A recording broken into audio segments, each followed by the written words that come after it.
Bonjour à tous, bonjour pour ce nouvel épisode de Pourquoi Padré. Bonjour à Marion qui nous pose une question à propos du célibat pour le royaume. Qu'est-ce que c'est le célibat pour le royaume auquel s'engagent ceux que le Seigneur appelle à la vie consacrée? Eh bien, merci pour cette question qui nous permet d'honorer tous ceux qui ont consacré leur vie au Seigneur dans le célibat, tous les religieux et les religieuses, les prêtres et tous les laïcs consacrés.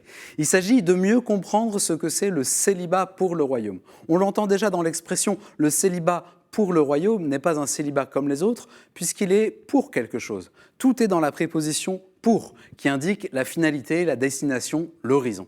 La réalité du célibat, vécu dans la vie consacrée, trouve sa consistance dans cet horizon du royaume. Le royaume, c'est la vie éternelle. C'est la vie complètement visitée et transformée par la présence du Christ et par son action, qui fait de nous des fils du Père, comme lui, en lui, par lui, dans le feu aimant du Saint-Esprit.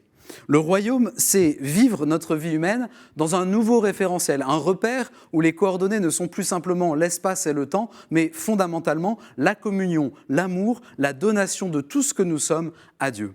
L'horizon du royaume, c'est notre horizon à tous parce que nous sommes baptisés, mais il devient plus particulièrement l'horizon du célibataire consacré. Alors creusons cette définition à partir de la parole de Jésus en Marc 12, 25. Il nous dit « Lorsqu'on ressuscite d'entre les morts, on ne prend ni femme ni mari, mais on est comme les anges dans les cieux. » Il y a déjà eu des Pourquoi Padré pour expliquer cette phrase, mais comme la pédagogie, c'est l'art de la répétition, je reprends. Dans la vie éternelle, notre corps ressuscité, c'est-à-dire toute notre capacité relationnelle, toute notre capacité de rassembler ce que nous sommes pour le donner en communion avec quelqu'un d'autre, tout cela, ce sera uniquement une inclusion dans les relations d'amour qui unissent les trois personnes de la Trinité Sainte. La communion entre nous sera une conséquence de la communion de toute l'humanité en Jésus et donc avec le Père et le Saint-Esprit. C'est cela, être comme les anges dans le ciel. Priorité à Dieu, tout pour Dieu.